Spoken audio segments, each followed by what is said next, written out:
ಎಲ್ಲರಿಗೂ ನಮಸ್ಕಾರ.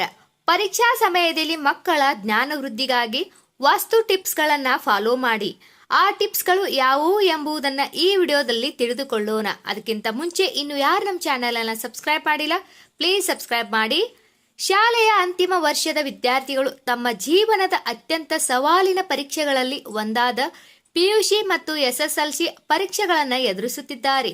ಮಕ್ಕಳಲ್ಲಿ ಪರೀಕ್ಷಾ ಸಮಯದಲ್ಲಿ ಗಮನ ಮತ್ತು ಏಕಾಗ್ರತೆಯನ್ನು ಸಾಧಿಸಲು ವಾಸ್ತು ತತ್ವಗಳನ್ನು ಅಳವಡಿಸಿಕೊಳ್ಳಿ. ಬೋರ್ಡ್ ಪರೀಕ್ಷೆಗಳು ಆರಂಭವಾಗಿದೆ. ಇಂತಹ ಸಮಯದಲ್ಲಿ ನಿಮ್ಮ ಮಕ್ಕಳ ಮೇಲೆ ಓದುವಂತೆ ಹೆಚ್ಚಿನ ಒತ್ತಡ ಹಾಕದಿರಿ.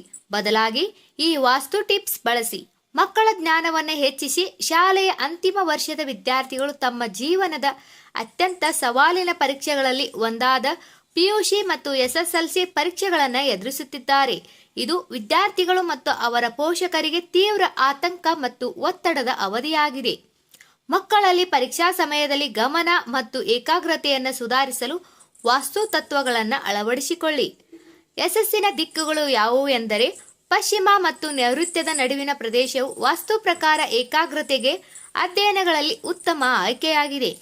ಈಶಾನ್ಯ ವಲಯವು ಮನಸ್ಸಿನ ಸ್ಪಷ್ಟತೆಯನ್ನು ಒದಗಿಸುತ್ತದೆ. ನೈಋತ್ಯವು ಸುಧಾರಿತ ಕೌಶಲ್ಯಗಳನ್ನು ಖಾತ್ರಿಗೊಳಿಸುತ್ತದೆ. ಆಗ್ನೇಯದ ಪೂರ್ವ ಆತಂಕವನ್ನು ಕಡಿಮೆ ಮಾಡಲು ಸಹಾಯಕವಾಗಿದೆ. ನೈಋತ್ಯದ ಪಶ್ಚಿಮದಲ್ಲಿ ಕೆಂಪು, ಗುಲಾಬಿ, ನೇರಳೆ, ಹಸಿರು ಅಥವಾ ಕಿತ್ತಳೆಯಂತಹ ಬಣ್ಣಗಳು ಬಣ್ಣದ ಅಸಮತೋಲನ ಉಂಟು ಮಾಡಬಹುದು. ಜೊತೆಗೆ ಮನೆಯನ್ನು ಆದಷ್ಟು ಸ್ವಚ್ಛವಾಗಿಟ್ಟುಕೊಳ್ಳಿ. ಇದು ನಿಮ್ಮ ಮಕ್ಕಳನ್ನು ಒತ್ತಡದಿಂದ ಮುಕ್ತಗೊಳಿಸಿ ಓದಲು ಮುಕ್ತವಾದ ವಾತಾವರಣವನ್ನು ಒದಗಿಸಿಕೊಡುತ್ತದೆ.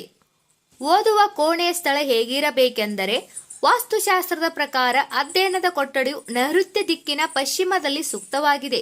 ಸ್ಥಳಾವಕಾಶದ ಕೊರತೆಯಿಂದಾಗಿ ಅದನ್ನು ಹೊಂದಲು ಸಾಧ್ಯವಾಗದಿದ್ದರೆ ನೀವು ಈಶಾನ್ಯ ಅಥವಾ ಪೂರ್ವವನ್ನು ಆಯ್ಕೆ ಮಾಡಿಕೊಳ್ಳಬಹುದು. ಓದುವ ಪೀಠೋಪಕರಣಗಳ ಆಕಾರ. ವಾಸ್ತುಶಾಸ್ತ್ರದ ಪ್ರಕಾರ ಮಕ್ಕಳು ಓದುವ ಮೇಜು ಮತ್ತು ಕುರ್ಚಿಯ ಆಕಾರವು ಆಯತಾಕಾರದಲ್ಲಿರಬೇಕು. ವಿವಿಧ ವಿನ್ಯಾಸದ ಪೀಠೋಪಕರಣಗಳು ಮಕ್ಕಳ ಏಕಾಗ್ರತೆಯನ್ನು ಹಾಳು ಮಾಡುತ್ತದೆ. ಬಣ್ಣ ಮತ್ತು ಬೆಳಕು ಹೇಗಿರಬೇಕೆಂದರೆ, ಉತ್ತಮ ಬೆಳಕು ಮತ್ತು ಹಿತವಾದ ಬಣ್ಣಗಳಾದ ತಿಳಿ ನೀಲಿ, ಹಳದಿ ಬಣ್ಣಗಳು ಏಕಾಗ್ರತೆ ಮತ್ತು ಕಲಿಕೆಗೆ ಅನುಕೂಲಕರವಾಗಿದೆ. ನಿಮ್ಮ ಮಕ್ಕಳು ಓದುವ ಕೊಠಡಿಯು ನೈಸರ್ಗಿಕ ಬೆಳಕನ್ನು ಹೊಂದಿರಬೇಕು. ಪೂರ್ವ ಅಥವಾ ಉತ್ತರ ದಿಕ್ಕಿಗೆ ಎದುರಾಗಿರುವ ಕಿಟಕಿಯ ಬಳಿ ಡೆಸ್ಕ್ ಇರಿಸಬೇಕು. ಮನೆಯ ನೈಋತ್ಯದಲ್ಲಿ ಚಿನ್ನದ ಬಣ್ಣದ ಪೆನ್ ಸ್ಟ್ಯಾಂಡ್ ಮತ್ತು ಸ್ಟಡಿ ಟೇಬಲ್ ಮೇಲೆ ಗಣೇಶನ ಹಿತ್ತಾಳೆಯ ಪ್ರತಿಮೆಯನ್ನ ಇರಿಸಿ.